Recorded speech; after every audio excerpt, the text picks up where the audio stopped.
Ces dernières semaines, Alvin Berisha a passé le plus clair de son temps à jouer à des jeux vidéo ou à regarder son fil Instagram. Mais malgré les apparences, ce jeune Albanais de 11 ans est loin d'avoir eu une enfance ordinaire. En novembre dernier, Alvin a été secouru après avoir vécu l'enfer. Il y a 5 ans, sa mère s'est convertie à l'islam. Peu de temps après, elle a quitté sa famille en Italie pour rejoindre les rangs de l'organisation État islamique en Syrie, emportant Alvin avec elle. Terrifié et désespéré, le père du garçon a alors entrepris un périlleux voyage pour récupérer son fils.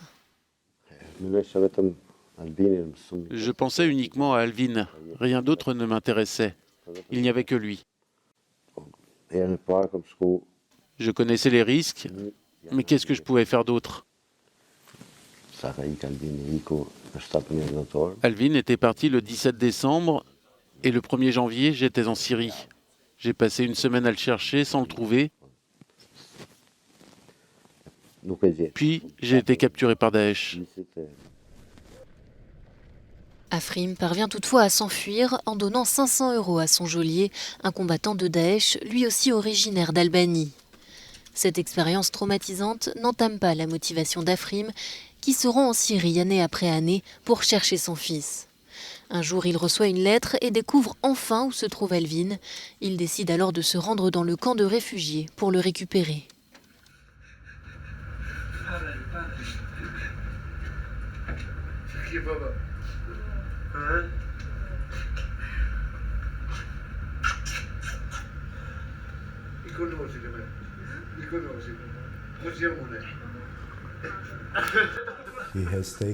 Il a assumé la responsabilité que nos gouvernements ne veulent pas prendre.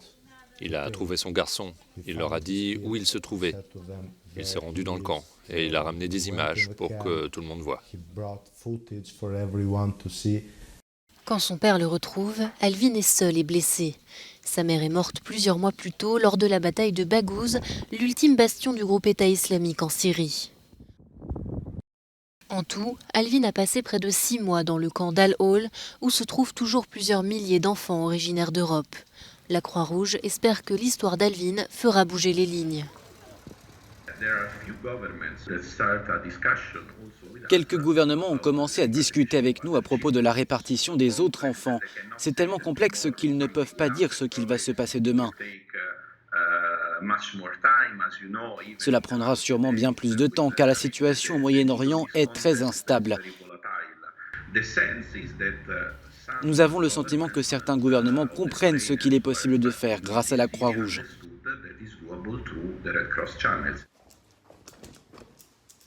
Alvin ignore tout de l'impact que son histoire pourrait avoir sur les décisions politiques des gouvernements.